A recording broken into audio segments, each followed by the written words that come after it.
Cain, and they had nothing to occupy them except fornication. Now they had no obligation to pay tribute. They had neither. The children want taxes, Jonathan, and the fact that they don't have taxes to pay means they're just going nuts. It's a libertarian paradise here at the base of in the land of Nod. They have neither prince nor governor, and eating and drinking and lasciviousness and drunkenness and dancing and singing to instruments of music and the wanton sportings of the devil, the laughter that affordeth pleasure to the devils, and the sounds of the furious lust of men neighing after women, and Satan finding his opportunity in this work of error. So like this is all going on, the sons of Cain being left to their own devices. Rejoice greatly, because thereby he could compel the sons of Seth to come down from that holy mountain. Fornication reigned among the daughters of Cain, and without shame several women would run after one man, and one man would attack another, and they committed fornication in the presence of each other shamelessly. For all the devils were gathered together in that camp of Cain, and unclean spirits entered into women and took possession of them. Huh. Really? Huh. The old women were more lascivious than the maidens. Fathers and sons defiled themselves with their mothers and sisters. Sons respected not even their own fathers. I'm not going to read all of it, but it's not good. Goodness. This is so bad. This is get crazy here. Yeah. And Satan had been made ruler or prince of that camp. The sounds of their laughter were heard in the air above them and ascended to that holy mountain.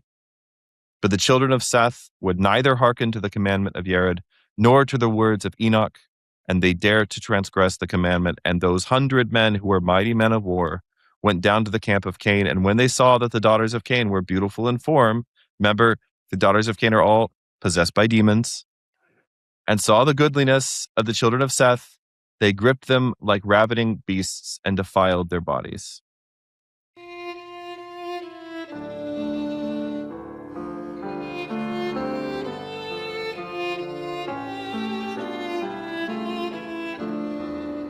This is Jonathan Pajot. Welcome to the Symbolic World.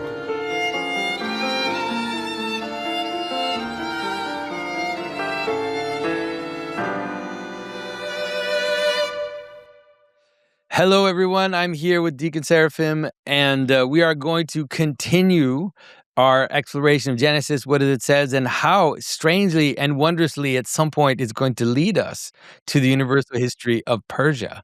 Magically turn into a Persia conversation at some point, but maybe not today. We'll see.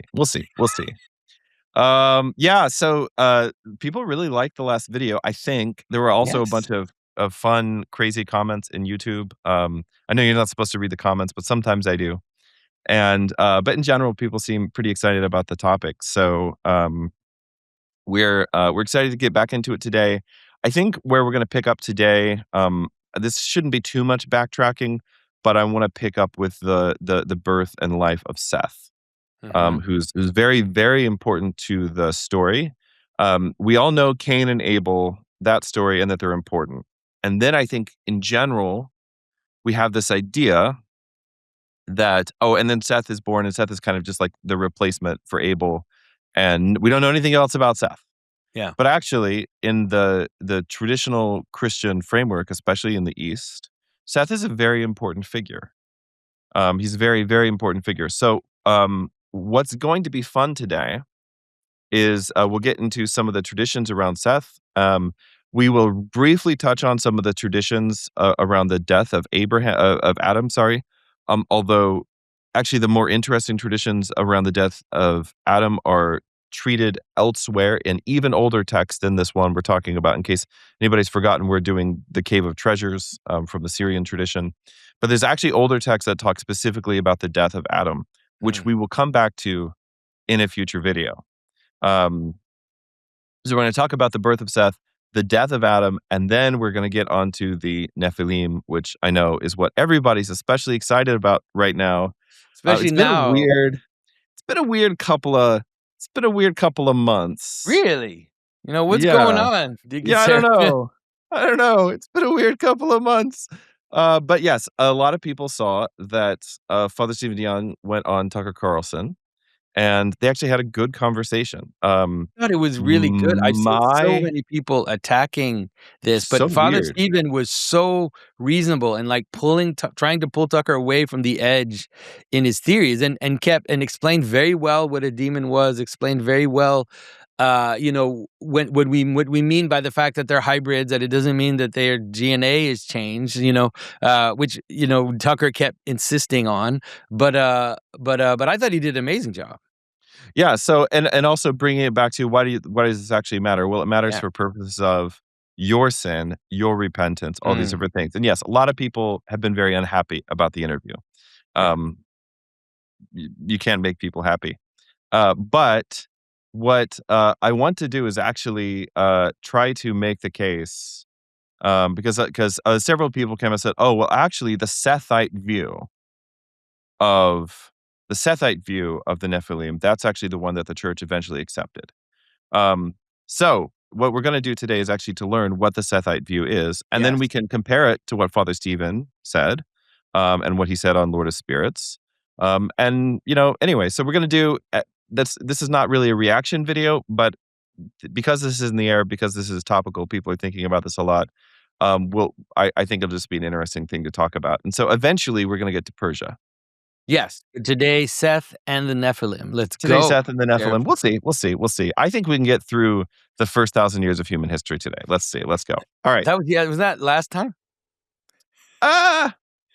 So when Adam had lived 930 years, all right, so listen, we've only got 70 to go. Okay. Right.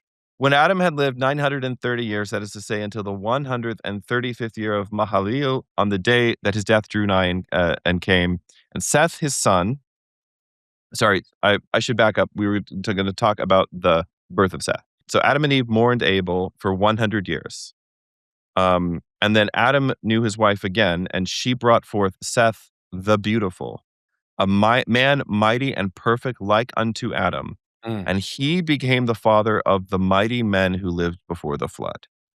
So when you hear mighty men, you should actually be thinking about what are those mighty men of renown who are descended from who are the Nephilim or descended from the Nephilim in Genesis chapter 6. Well, here we're saying Seth is the father of mighty men who lived before the flood.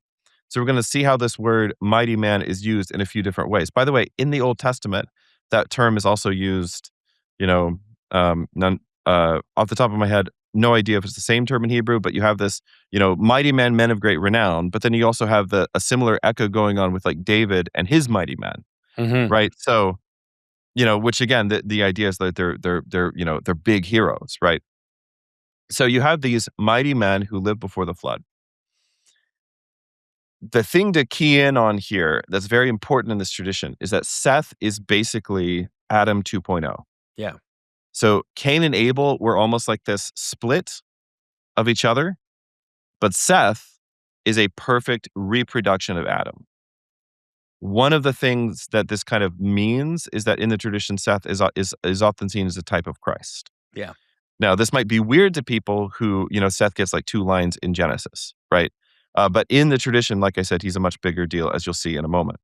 Yeah, because he's often just in the Bible itself, it's understood that in some ways he is a restoration Right. after the fall, right? So you have this problem, which is that Abel is killed, Cain becomes a wanderer, and moves out of the proximity of the garden, and then Seth becomes a new foundation on which the generations are built, right? His descendants are the only ones that survive the flood.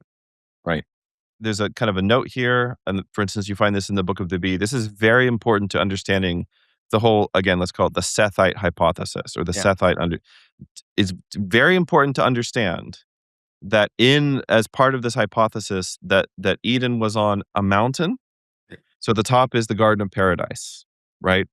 There's a wall, and Adam and Eve are kicked out. But when they're kicked out, they do not go all the way down the mountain to live in the plain. They live on the slopes of the mountain. So in the Book of the Bee, it says Adam and Seth and his sons dwelt on the top, that is, still on Mount Eden, but outside the gates of paradise, while Cain and his children lived on the plain below. Yeah. So this is going to be very important to understanding what it means for these sons of God to come down to the daughters of men, right? Yeah. So there's a mountain there. So you have to remember that when Cain kills Abel, it says that he goes down. Yes. In order to kill him. And so it's like he's going down, he's getting further from the garden, going down into the plain, and that's where he kills his brother. Yeah. You can imagine, like, he stays there basically in the plain. Yeah, right, exactly. Yeah. So to Seth was born Enosh, and Enosh begat Canaan, and Canaan begot Mahalalel. These are the patriarchs who were born in the days of Adam. And when Adam had lived 930 years, that is to say, until the 135th year of Mahalalel, the day of his death drew nigh and came, and Seth, his son, and Enosh, and Canaan, and Mahalalel gathered themselves together and came to him, and they were blessed by him, and he prayed over them, and he commanded his son Seth, and he said to them, Observe, my son Seth, that which I command thee this day.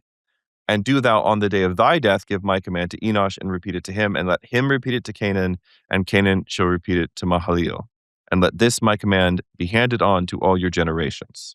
Which means that whatever this command is, you guys should have gotten this, or your father should have gotten this when his father died, right? I'm sure that this is what happened, everybody. Cool. All right. So, when I die, embalm me with myrrh and cassia and stocti, and deposit my body in the cave of treasures. And whosoever shall be left of your generations in that day, when you're going forth from this country which is round about paradise, shall take place, shall carry my body with him, and shall take it and deposit it in the center of the earth. It's going to come up much later. Mm-hmm. For in that place shall redemption be effected for me and for all my children.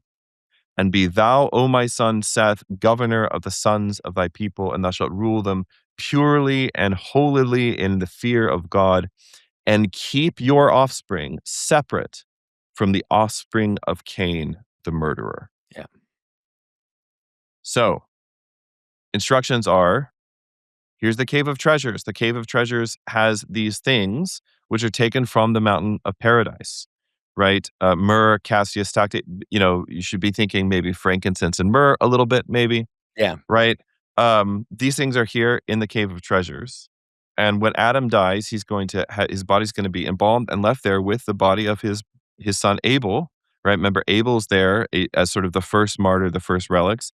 But then, whenever the descendants of Adam finally, and specifically the descendants of Seth, whenever they leave the mountain of paradise and they go out into the world, which he says is going to happen, they are to take with them Adam's body and deposit it in the center of the earth, wherever that could be, because that is the place where redemption will be effected for Adam. Mm-hmm. So, and then it says, when the report Adam was dying was known generally, all his offspring gathered together, and they came to him, that is to say, to Seth, his son, and Enosh, and Canaan, and Mahalalel, and they and their wives, and their sons, and their daughters, and Adam blessed them.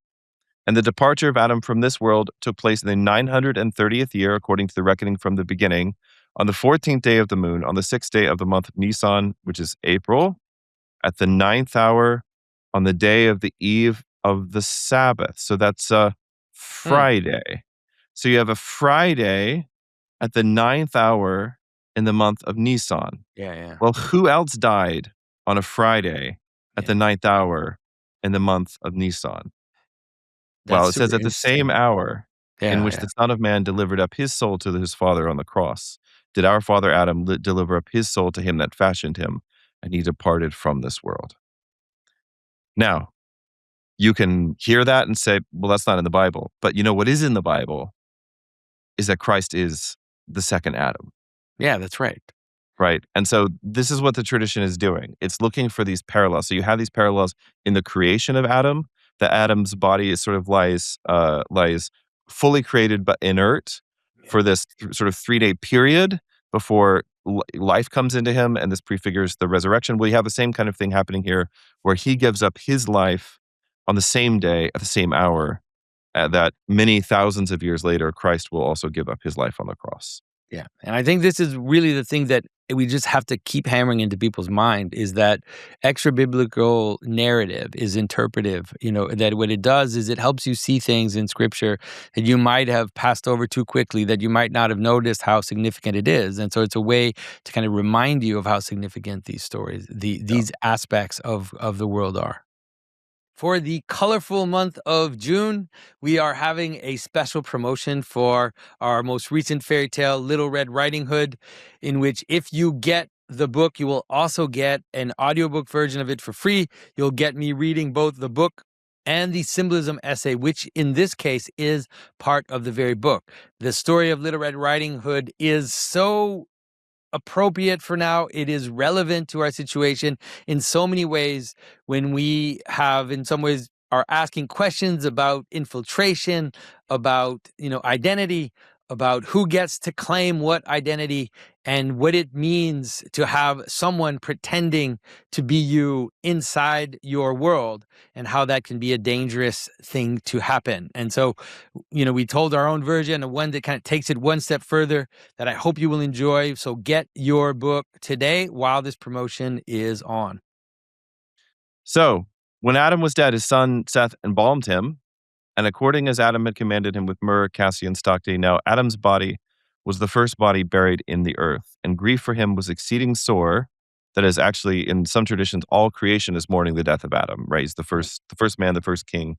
And Seth and his sons mourned for his death 140 days, and they took Adam's body up to the top of the mountain and buried it in the cave of treasures. And after the families and peoples of the children of Seth had buried Adam, they separated themselves from the children of Cain, the murderer. And Seth took Enoch, his firstborn, and Canaan and Mahalalel and their wives and children, and led them up into the glorious mountain where Adam was buried. And Cain and all his descendants remained below on the plain where Cain slew Abel. Wait, so it's suggesting also that Cain's descendants came to the funeral. Yeah. Wow. That's a really interesting idea. Yeah. And then they separated after the funeral. Yeah. And they're just sort of like, this is one of Adam's final commands. Is like, right? Don't mix. Don't mix. Yeah. Keep your line separate from the line of Cain. Well, Seth became the governor of the children of his people, and he ruled them in purity and holiness. And because of their purity, they received the name, which is the best of all names, and they were called the sons of God. They and their wives and their sons. So there you go, guys. Sons of God means the descendants of Seth. Yeah. Checkmate, Father Stephen DeYoung. Or is it? Or is it? Yeah. So it says, thus they lived in that mountain in all purity and holiness in the fear of God. And they went up on the skirts of the mountain of paradise, and they became praisers and glorifiers of God in the place of that host of devils who fell from heaven. So one of the things it's saying here is, what does the sons of God, what does the term sons of God always mean in the Bible? It means the angels. Yeah. So why are the descendants of Seth called the sons of God? Because they are taking the place of those angels who had rebelled. So they're there on the sort of the outskirts of paradise, still a little lower than the angels, but crowned with glory and honor. And they're there on the outskirts of paradise, and they are taking up the praise of God and the glory of God, which was abandoned by those angels who fell from heaven. So far, so good, right? Yeah. There they dwelt in peace and happiness, and there was nothing about which they needed to feel anxiety, nothing weary to trouble them. So you see that this is basically a return to the state of paradise. Like, it's not fully there, but it's like something more approximating, the life of paradise. They have no want, they have nothing, and so they're actually free from, for instance, it says they suffered neither toil nor fatigue.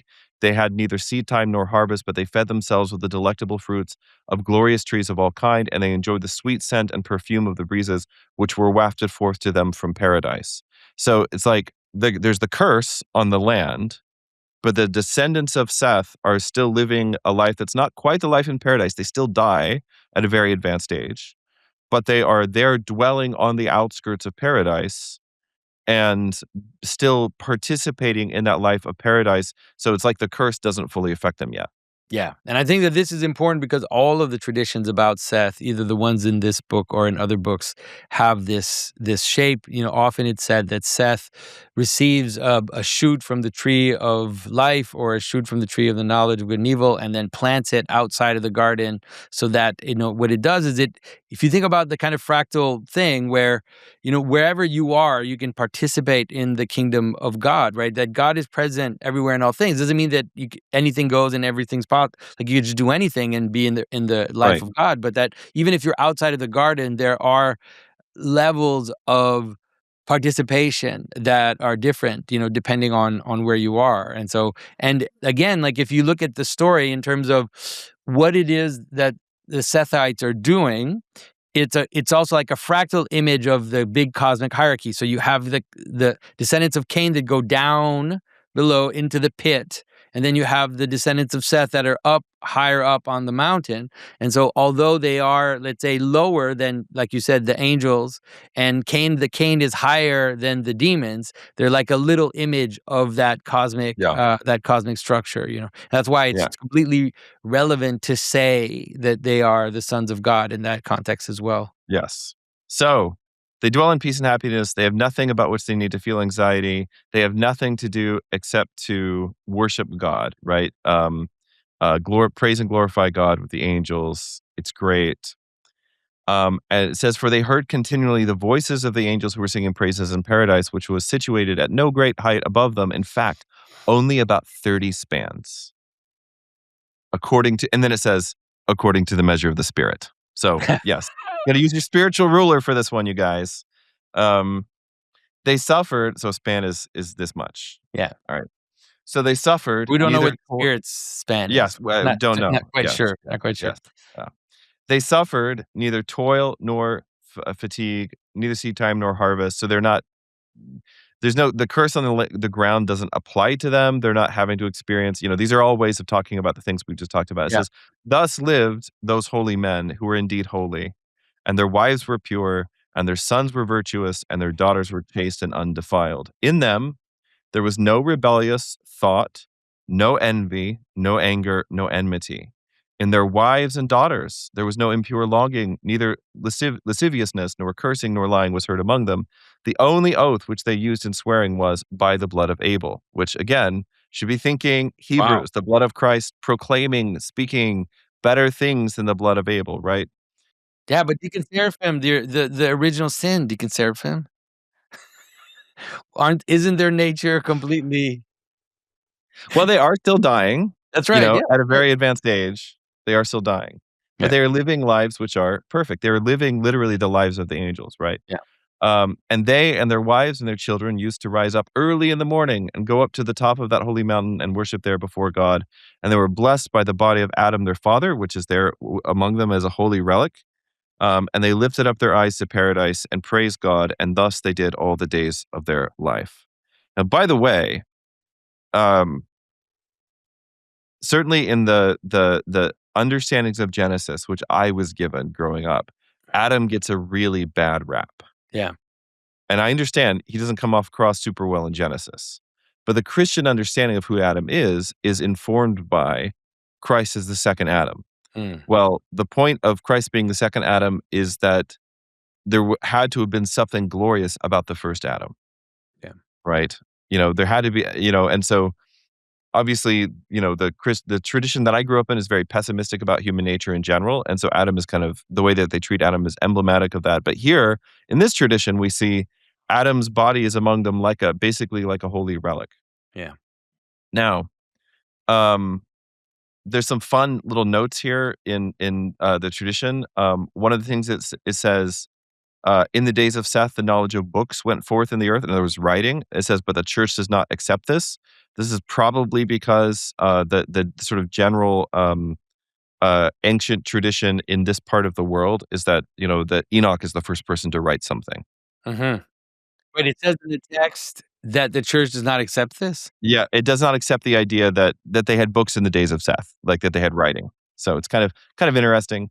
It also says in another place, Seth knew, this is in another related text, Seth knew good and evil when he was 7 years of age, and he spent his days, so he knew good and evil, right, when he was 7 years of age. So at the age of 7, which weirdly enough is the number that is the age that shows up later on in the West as like the age of accountability or the age of culpability or something like this.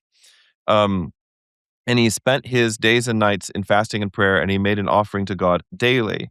Satan appeared to him and tried to persuade him to leave the holy mountain and to go and live with him and marry one of his women. We'll come back to this idea. But Seth resisted him, and mounting the altar of God, drove him away. When Seth was 15 years old, Adam married him to Aklia, the sister of Abel, and when he was 20 years old, he begot Enoch. So that's a little extra kind of a tidbit from another related text to the one that we're reading here. But wait, so he married Abel's? Yes. Is this the same sister that Cain didn't want to marry? So Seth marries the sister that Cain refused to marry because he wanted to marry his own twin. Right. Yeah. Yes, that is very interesting. Do you want to say a little for the kids at home why that's interesting, Jonathan? No, but I think that in some ways, I think that, you know, I think that in some ways, okay, so let me ask this one question though. In the text, it says that Cain ended up marrying his own twin sister, or trying to marry his own twin sister. Yes, that's right. Does it say that he did? Yeah, I think so. I think we read this last week. Right. So that means that Abel marries. I say last week, last episode. That was like 3 months Yeah. ago since we recorded that one. Yeah. Does it mean that Abel married his sister as well? Yeah. So, well, no, because Abel was killed before. Before he was able Remember that the sacrifices that they're offering are yeah, part of it's time to get of this, married, like, this right? fight that they're having. Yeah. Right. Okay. I mean, Yeah. I just find it interesting that he just marries Abel's sister, because I see a kind of weird, like, my intuition is that there's something about the levirate in the symbolism that in some ways, Yeah. by Yeah. Yeah. marrying Abel's sister, he's raising a seed for Abel to, in some weird way. Like, it's not exactly the levirate symbolism, but this idea that in some ways he is kind of restoring this origin, right? In Yeah. marrying Abel's twin, Yeah. So whenever Cain is sent out into the forest of Nod, which is in Syria, Cain took to wife his twin sister and made the place of his abode there. So yeah. Yeah. Yeah. Yeah, so there's definitely something very fascinating that's going on there. Yeah. So, that's just a little side note about Seth. Also, this idea, which is going to come up, it's going to be very important to understanding what's going on with the Nephilim, is this idea that the devil is trying to trick Seth and then his descendants into an act of fornication. Yeah. So, what could this possibly mean? Let's continue. So, um, when Seth had lived 913 years, he became sick unto the death. And Enosh his son, and Canaan, and Mahalalel, and Jared or Jared, and Enoch, and their wives and their sons gathered together and came unto him, and they were blessed by him. And he prayed over them and commanded them and made them to take an oath and said unto them, I will make you to take an oath and to swear by the holy blood of Abel that none of you will go down from this holy mountain to the children of Cain, the murderer. For you know well the enmity which hath existed between us and Cain from the day whereon he slew Abel. And Seth blessed Enosh his son and gave him commands concerning the body of Adam, and he made him a ruler over the children of his people. So you have this hereditary priest kingship, which begins with Adam, who's the first priest and king of creation, and that was passed on to Seth, and now it's passed on to Enosh. And so the idea of he's king because he's the ruler of creation, but also he's the priest. He has these certain ritual responsibilities to offer worship to the Most High God, but also the care of the bodies, the relics of their ancestors. Yeah. So he made him ruler over the children of his people, and Seth ruled them in purity and in holiness, and he ministered diligently before the body of Adam. And Seth died when he was 912 years old on the 7th and 20th day of the blessed month of Ab, that's August, on the second day of the week, which is a Monday, at the 3rd hour in the 20th year of the life of Enoch. And Enosh, Seth's firstborn son, embalmed his body and buried him in the cave of treasures with his father Adam, and they made a mourning for him for 40 days. So, the cave of treasures, well, what are the treasures? Well, it's the treasures that Adam had brought from paradise, but it's now also Abel and Adam and now Seth. It's interesting that there's this like deliberate desire to show how the time of mourning diminishes. So the time of mourning for Abel is 100 Abel is years. 100 years, yeah. And then the time then the next is 100 days. 144 days, and then, yes. Then 40 days. Yeah, that's right. So, Enosh rose up to minister before God at the cave of treasures, and he became the governor of the children of his people, and he kept all the commandments which his father Seth had commanded him, and he urged them to be constant in prayer. Now, Genesis chapter 5, verse 9 says that Enosh was the first one to call upon the name of the Lord, right? Father Stephen DeYoung, I think they did an episode on the Lord of Spirits where they talked about, there's some connection here between this and the use of the name of God, like the Hebrew name of God, Yahweh, or however you say it. Seems to be connected to something that's happening in his lifetime. And what's interesting is there's stuff here in the Syrian tradition about that. One of the other things that is interesting is that some say that it was actually Enosh who first composed books upon the course of the stars and the signs of the zodiac, which of course is one of the main themes of the book of Enoch, who is also alive right around this time. So we'll come back to this idea. But it actually relates to Persia. So see, we're getting there, people. Yeah. Well, one of the things to say about the idea that at some point they have to call on the name of God. I think there's a very deep kind of symbolic understanding about this, which is that you could imagine something very odd, which is you can imagine that Adam in the Garden of Eden, the manner in which he worshipped was completely interior. Like, you could think about it this way. Like, in some ways, his heart was connected to the heart of God. And therefore, even through his sighs, like even through his breathing, even through his, everything that he did, in fact, was in some ways a kind of worship of God. And as you move away from the garden, as you get further away from that inner kind of worship, you could say, then you have external means in order to like bolster the worship. Yeah. And so, you have to call on the name of someone when they're far from you. Or that's when you have to call their name, because when you're next, you whisper in their ear. You feel their presence in your life, and this is in some ways kind of like the duality of externalization, which is always, on the one hand, you have something that gets bigger and more visible, but it also is a sign that we're further and further away, and then if you come to like the image of the heavenly Jerusalem, let's say you have both at the same time, where you have this outer wall, but also like the presence of the Son of God in the center. And so you can imagine that even in our traditions, you have something like the full liturgical year with all the bells and the everything about it. Then you also have the Jesus prayer, which is this kind of intimate thing that this relationship that you have with God. Anyway, so it's just interesting to see how, as they get further and further away, there's this need to call upon the name of God. Yeah, a friend of mine was telling me a story about Warren Farha, who's the founder of 8 Day Books in Wichita, who just passed away. I was at his funeral. It was incredible. Over 1,000 people. Wow. I mean, Warren was such a quiet and really genuinely saintly person, and it was amazing to see the impact he's had over the years. Without making any YouTube videos, or like doing all the like an influencer in the truest sense, where he just touched so many people's lives so deeply. But there's a fun story that my friend Matthew told me about him in his life, which is that there was like a group of young men. This is the pre-ortho bro days. But the truth is, there have always been bros. There will always be bros until the end of time. And so a bunch of guys were gathered at the bookstore to like read and like debate theology and everything. Probably better to do this, in a space like that, honestly, than just on Twitter. But in any case, they're gathered there and they're having this discussion. And Warren is like walking past the table, and one of them says, "Is basically he's trying to ask a question like, in Orthodox theology, is there a dichotomy between two different things?" But he doesn't even get the full sentence out. He just says, "In Orthodoxy, is there a dichotomy?" And Warren just says, "No," and keeps walking. I like this story a lot.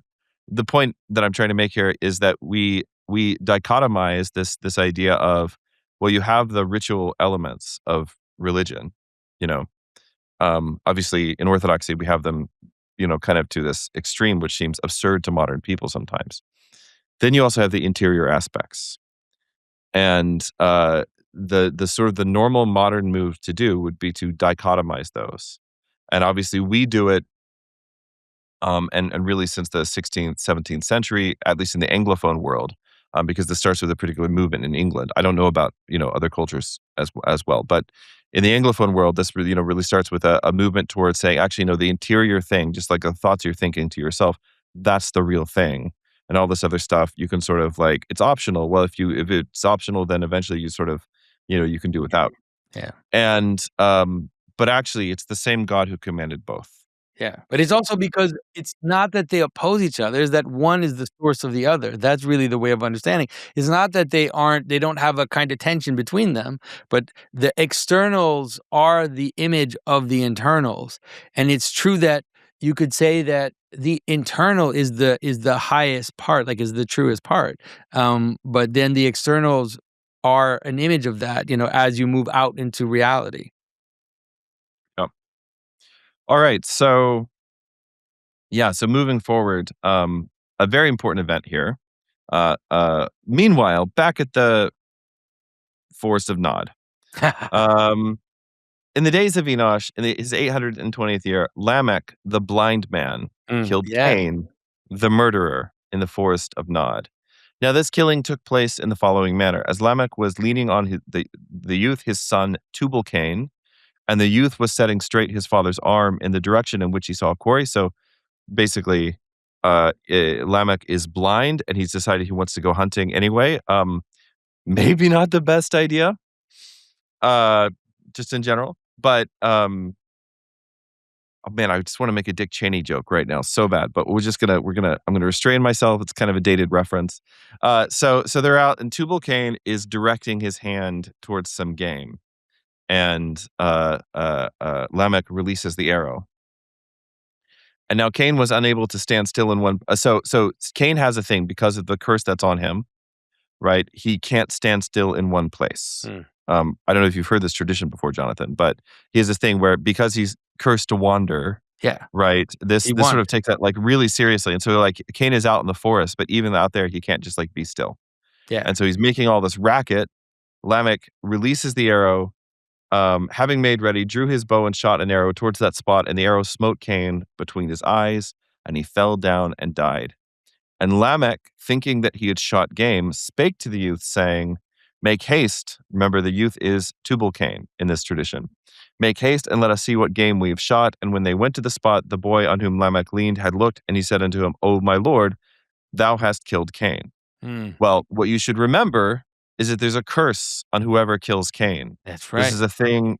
Like Cain, his whole objection to being banished, right, was now people are gonna kill me, and there will be no one to advocate for me, no one to protect for me. And God, strangely, out of his love, basically says there will be a curse on whoever kills Cain.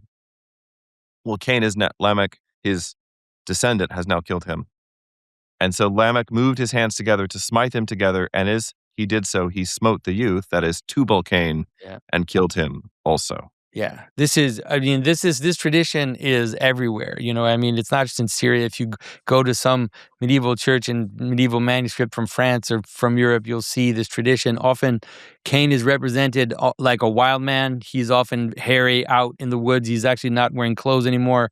His hair is like grown over him. There's some pretty wild representations of it. But what's so powerful about this is, of course, we know that the situation in Scripture is that Lamech has this weird saying, right? He says, "I've killed." What does he say? He says, "I've killed a man." He says, "I've killed a man for wounding me, a young man for injuring me. If Cain is avenged 7 times, then Lamech 77 times." Yeah.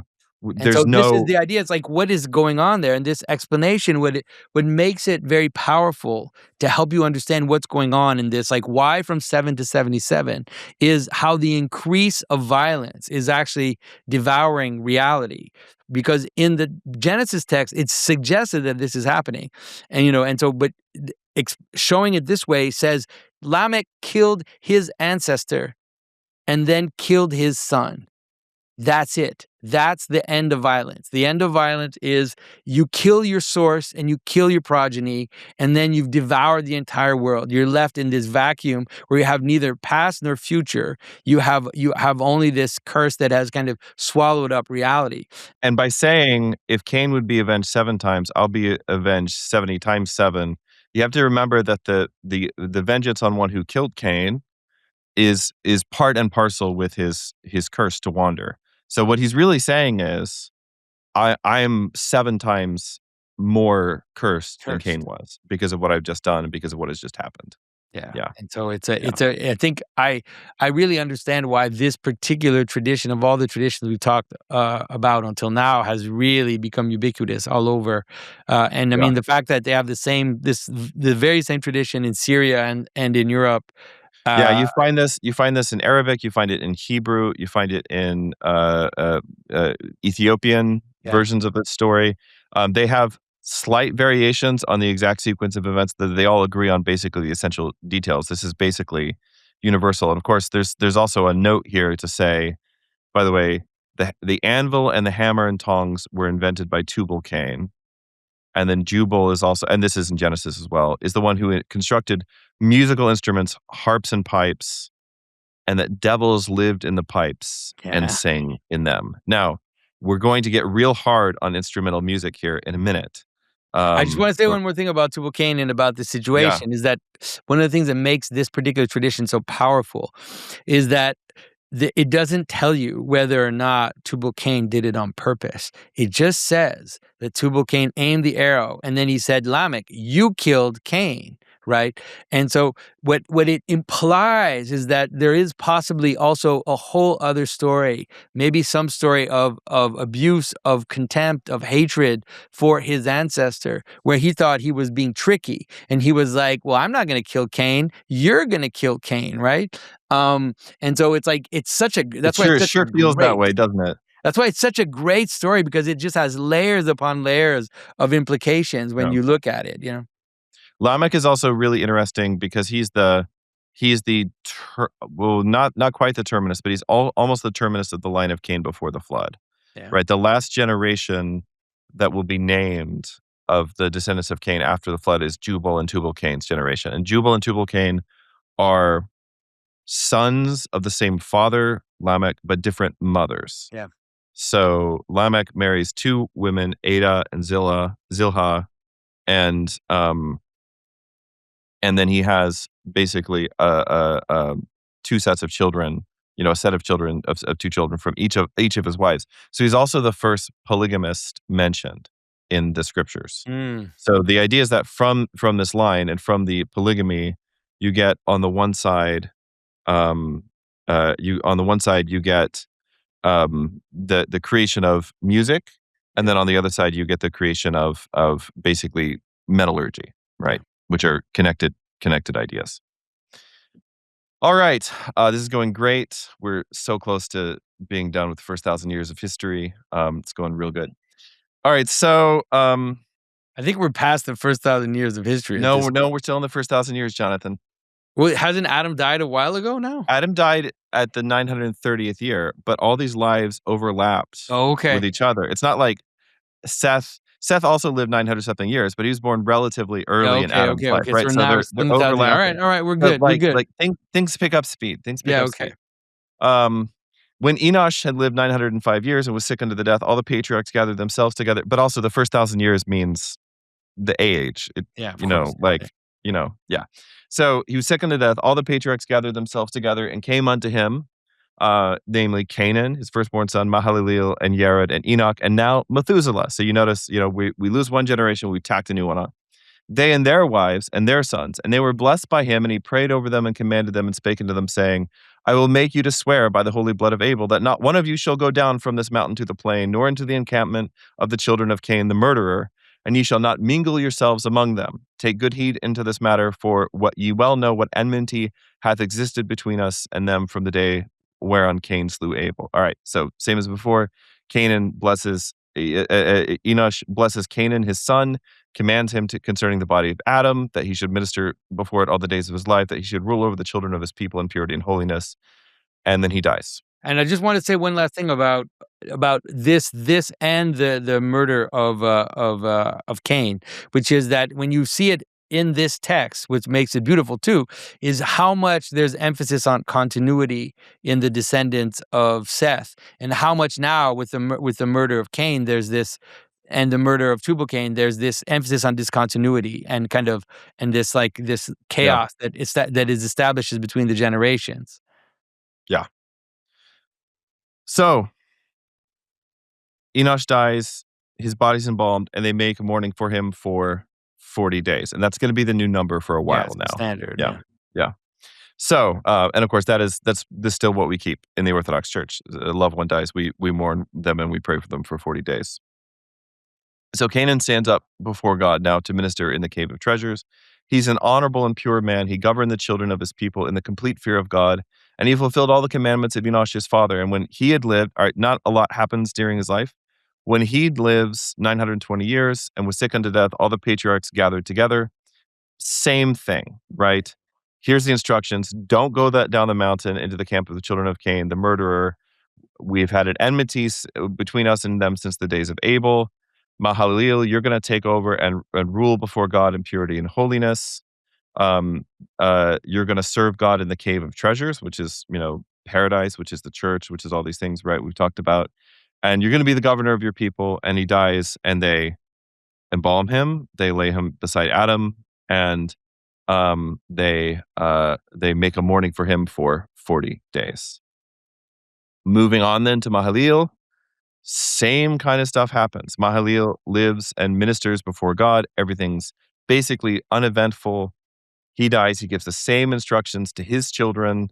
He's laid in the tomb. And then Yared, or Jared, as it's sometimes pronounced.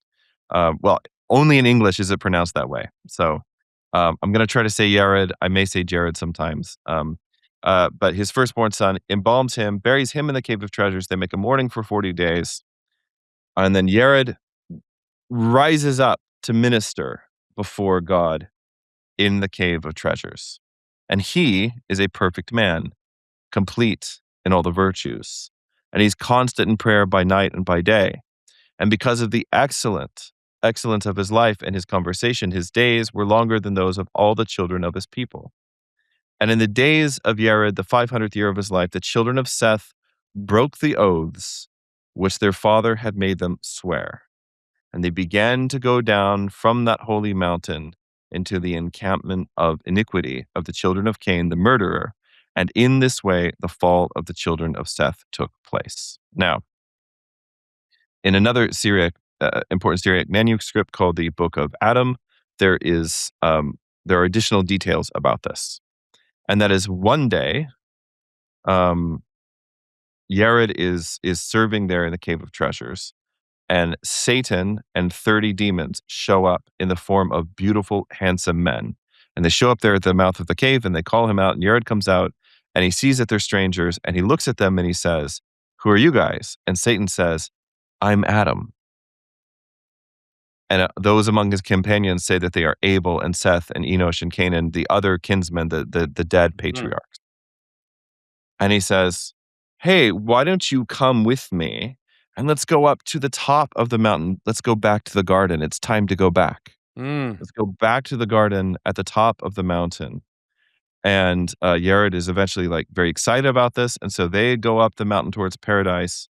And then as they're going up, Satan, who disguised as Adam, says, "Oh, I left something. Let me just send one of the guys to go back." And so he runs back. One of the devils runs back down the mountain, and he goes in and try to extinguish the lamp, the vigil lamp that is burning in front of the body of Adam and Abel. In the meantime, Satan and Yared, again, Satan pretending to be Adam, rest by a fountain up the mountain, and food is brought to them by the sons and daughters of Cain. Well, at this point, Yared is a little suspicious. And so he refuses to eat anything that's brought to him. And then Satan says, "Oh, no, it's okay. Put aside your sadness. Don't mourn. Do what I do." And then Satan and his devils, who are disguised as human beings, attempt to teach Yared fornication. I won't go into the details here, but it's relatively graphic in the text. Really? And essentially what happens is that Yared bursts into tears. He prays to God to be delivered from the place, and God sends an angel to drive the demons away, to bring Adam back to the cave. These are all guys at this point here. What's that? These are all guys. No, they had daughters as well. They had daughters. Up. And so but here, what it is the demons, who are sons of God by virtue of being angels, sees these women who are daughters of Cain, right, daughters of men, and try to teach Yared, who is a son of God by virtue of being a descendant of Seth, to commit fornication with them. So we know it's both. It's both, Deacon Seraphim. This is literally the whole argument that Father Stephen and Father Andrew, and by the way, I submit myself to their correction if they'd like to come on and actually me about this. But this seems to me to be literally the argument that they've been making about the whole thing from episode 2 of the Lord of Spirits, like long ago in the far off times, um, which is that what we're talking about is ritual fornication prompted by demonic influence, That's which right. is literally what is being described in basically one of the original versions of the Sethite hypothesis. Yeah. So I could be wrong. I do not think that these are mutually exclusive accounts. Later on, obviously, some of this memory gets lost, especially in the West. But this particular Syrian text is drawing on Saint Ephrem, right? But it's a few centuries later than him. So it seems like in the East, especially in Syria, in the Levant, that this tradition was continued, and that this continued to be the way that they understood what had happened. Yeah, and that So in some ways that this bridges the kind of Book of Enoch cosmological understanding of the demons, having interaction with humans, and it bridges that with something that doesn't cause the theological problems that you see in the Book of Enoch. And so it's like as if the Book of Enoch had some insight about what was true, but it was off, or maybe even, it was describing something that people misunderstood, and that ultimately was referring to this anyways in the first place. But this obviously to me, it makes so much sense, and it just makes sense of not only the story in the scripture, it makes sense of why it would be such a big right, deal, and then it makes sense of the anthropological data, right, like what we and have it in the and history. it also ultimately reconciles both patristic interpretations, where you can see that they're actually not really in conflict with each other, right? Exactly. Yeah. So you heard it here first, folks. There's no So conflict between these two traditions. yeah. You just don't I take. feel like we've actually been saying this for a long time on I universal know, but now history, you but have but like I just really like if you actually read the story, like it's very, very, but the thing is like you have both interpretations. You have here's a son of God, an angel, Mm, trying to teach fornication to a son of God, a human who's living in communion with the angels who are faithful, and who's actually taken the place of the rebellious angels, yeah. trying to teach him fornication. Well, Yared, obviously, like I said, he bursts into tears. He prays for God to deliver him from this place. An angel comes. He goes back to the cave. He relights the vigil lamp in front of the bodies of the. Oh, and one of the things that happens when the demon went in, he had like blown out the vigil lamp and then like scattered the bodies of the patriarchs around, just made a huge mess of the cave. So Yared comes back. He has to set all of this in order, but you can think of the symbolism there. Like the vigil has been broken. You're not Yeah. supposed to leave the cave, man. You're not supposed to leave the cave.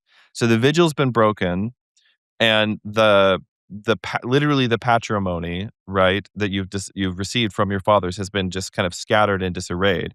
So even though Yared himself doesn't fall into the final temptation, it is in his time that his people begin to go down to the children of Cain and to be taught fornication by the demons there, and the sons of God taking wives of the daughters of men. Yeah, and it's so funny because you could almost imagine, like, if you were gonna crunch this together, that when the vigil lamp was extinguished, his sons went down into the Yeah, and that is what the forgetting, right? It's in the forgetting that they were able to go down and to have these relationships with the sons of Cain. And so there's a beautiful kind of layered imagery of forgetting the commandment, forgetting to hold the vigil for Adam and our ancestors, and then at the same time going to the strangers and fornicating with those that aren't related to us, that are in some ways this strange potential.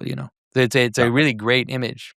So in the 40th year of Yared, the first 1,000 years from Adam to Yared comes to an end. So promises made, promises kept, you guys. Now, I do want to say a little bit. I know we're coming up on an hour for this recording, but I do want to say a little bit about music. So it says, in these years, the handicraftsmen of sin and the disciples of Satan appeared, for he was their teacher, and he entered in and dwelt in them. That is, this is when demonic possession begins. Hmm. And he poured into them the spirit of the operation of error through which the fall of the children of Seth was to take place. So again, this sounds kind of a lot like maybe the arguments they've been making over on Lord of Spirits. I don't know.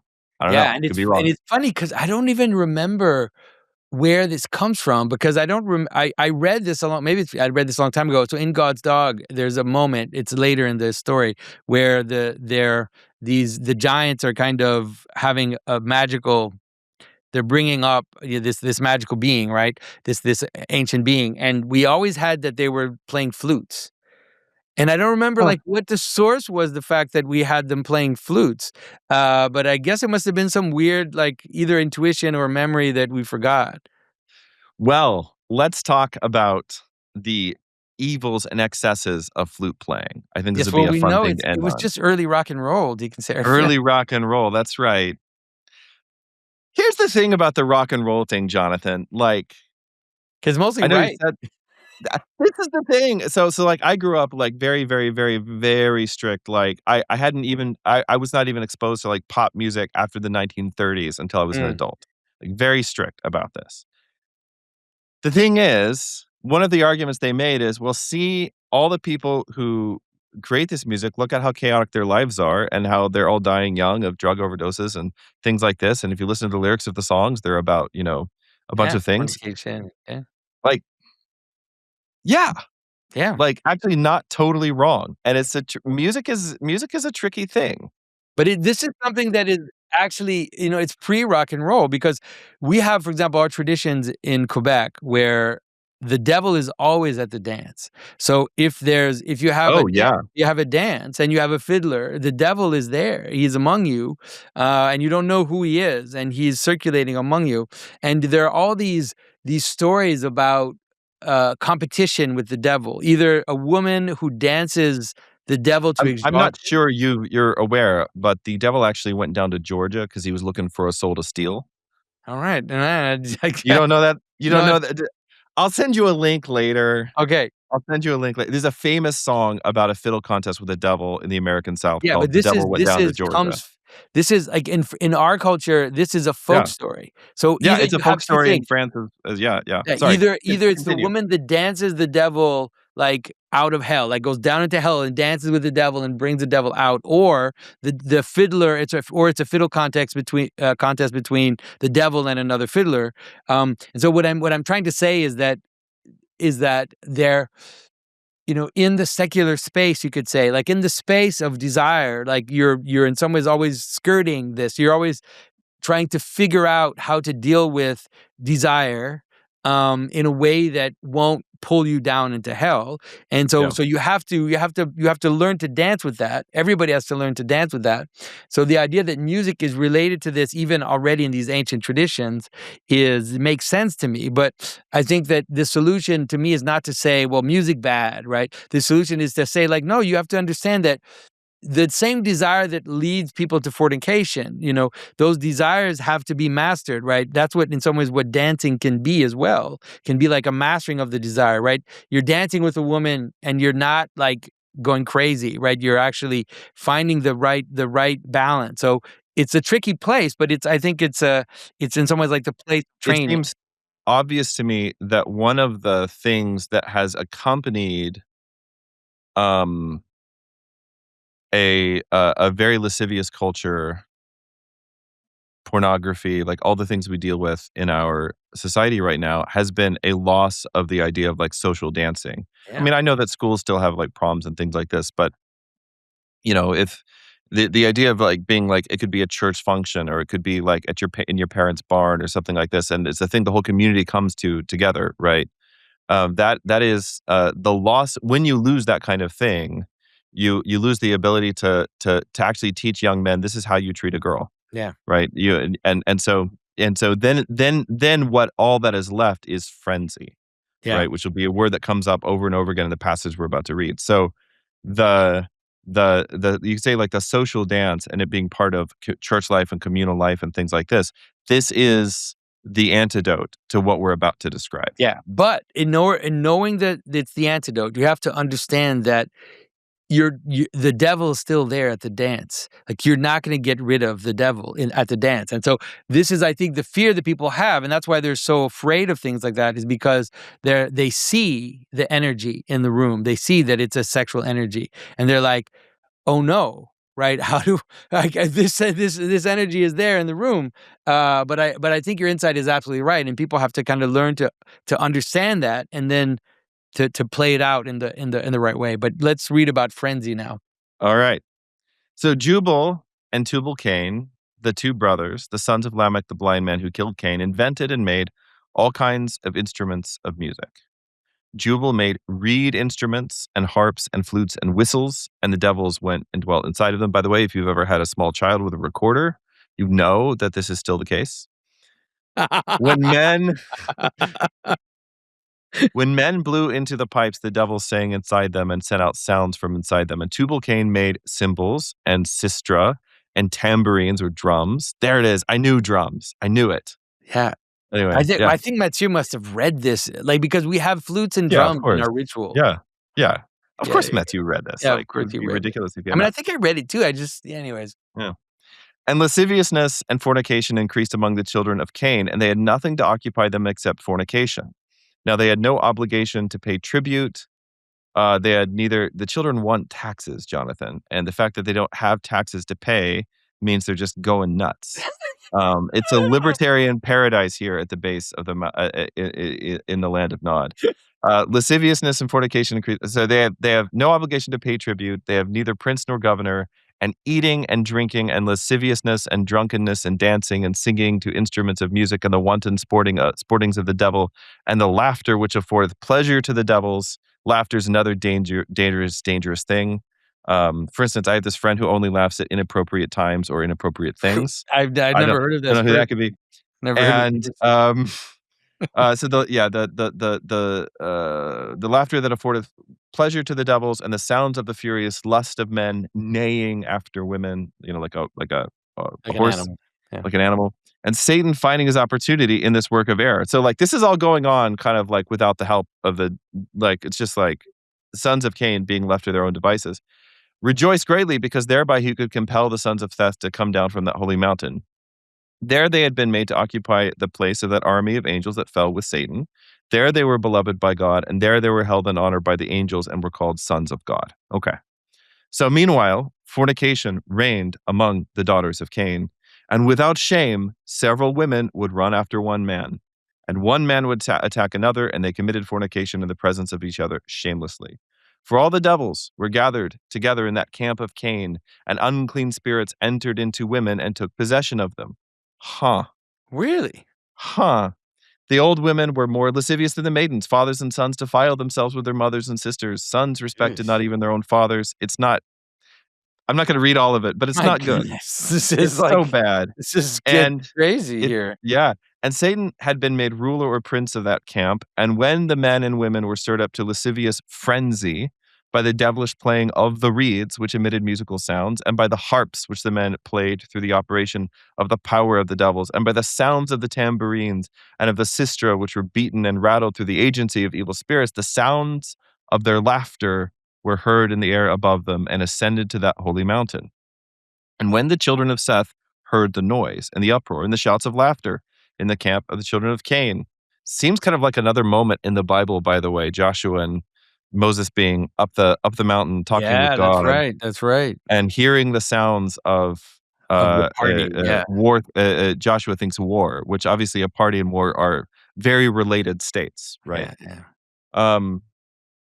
About 100 of them who were mighty men of war gathered together and set their faces to go down into the camp of the children of Cain. And when Yared heard their words and knew their intention, he became sorely afflicted. And he sent and called to them and said to them, by the holy blood of Abel, I will have you swear that not one of you shall go down from this holy mountain. Remember the oaths which our fathers, Seth and Enosh and Canaan and Mahalalel made you to swear.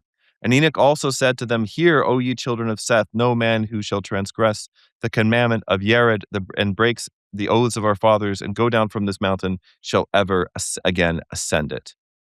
But the children of Seth would neither hearken to the commandment of Yared nor to the words of Enoch, and they dared to transgress the commandment. And those 100 men who were mighty men of war went down to the camp of Cain. And when they saw that the daughters of Cain were beautiful in form, remember, the daughters of Cain are all possessed by demons, and saw the goodliness of the children of Seth, they gripped them like ravening beasts and defiled their bodies. And the children of Seth, sorry, I skipped a line. They saw that they're beautiful in form and that they were naked and unashamed. That's the part I didn't want to skip. Naked and unashamed. They see that they're naked and unashamed. Back in the garden here, like in paradise. Garden. That's right. You are also naked and unashamed. Yeah. but for a totally different reason. Yeah, I've often commented on this, that there's in the structure of the Genesis story, you have nakedness at the outset in the garden, and then you have the nakedness of Noah, and one is in some ways the nakedness of a kind of pure non-sexual nakedness, and then the other is the kind of nakedness of defilement, and so I mean, I think it's really powerful that they use that exact term here to Yeah. say that they're like a kind of satanic image of paradise. Which is what, okay, in a way that a good party can be an image of paradise, Yeah. right? Even including the presence of the temptation for it to go to like the wrong place, right? Which is also there in paradise, at least the first time. In the way that a good party can be like paradise, a bad party is also like this evil parody of that, That's right. right? Yeah. And that's what's happening here. So, the children of Seth became inflamed with the fire of lust, and when the daughters of Cain saw the goodliness of the children of Seth, they gripped them like ravening beasts and defiled their bodies. And the children of Seth slew their souls by fornication with the children of Cain, daughters of Cain. And when the children of Seth wished to go up again to that holy mountain after they had come down and fallen, the stones of that holy mountain became fire in their sight. Wow. And having defiled their souls with the fire of fornication, God did not permit them to ascend to that holy place. And moreover, very many others made bold and went down after them, and they too fell. So, Definitely, you got demons again, twice. yep. Now, I want to just as a coda here mention that in the book of Adam, this whole story is also given at great length, but we get some extra details which are kind of interesting. So first of all, we're told that Satan appears in the form of someone named Gunan, and he's actually the it basically explains that it's not just that the line of Cain created things like metallurgy and musical instruments, but that Satan appeared as this great teacher and Yeah. came to them and taught them, how to make the rings of power. Wait, no, sorry. I mean, um, how to make musical instrumentation, how to make stringed instruments, and so on, and also how to make, how to do metallurgy. Yeah, and Into weapons. these, and then Satan entered into them himself and made the music which came from them. He also made, very sorry to say, corn spirit. This is probably Liquor. actually referring to liquor. Like corn in this case means wheat. Yeah, yeah, But he made corn spirit and established drinking booths in which the men assembled and drank and ate fruit. Then he taught them to make weapons of war out of iron, and when they were drunk, they killed each other with the weapons. Next, he taught them how to dye their garments in crimson and purple, and they arrayed themselves in gaudy attire and began to race their horses. So horse racing, sports, in other words. Little by little, the children of Seth began to wish to join the sons of Cain. Look, they're having such a great time down there. They have war and fornication and sports. sports and And ornaments, and cool yeah, and clothes. ornamentation, right? Gaudy attire. Ornamentation's important in this Yeah. Yeah, image. so then it has the same thing. You have 100 guys that come down the mountain, and they try to go back up the stones, turn into coals of fire, and they can't climb back up the mountain. In the book of Enoch, right, you have the leaders in the Ethiopian recension of the book of Enoch. There are also extra details about the fall of the children of Seth, and they're given specific names. Um, and there's lots of interesting things going on with the name. So, for instance, in the Kebra Nagast, which we've talked about in the past, it says that the children who are born of these unions between the descendants of Seth and demon-possessed daughters of Cain are so large that they could not be born in the ordinary way, but they have to be removed from their bodies by C-section, Like a right? C-section. And they become the giants. Right. So you have all kinds of interesting things that are intertangled here, like medical intervention, which now becomes, Yeah. for the very first time, becomes necessary. Mm. Right.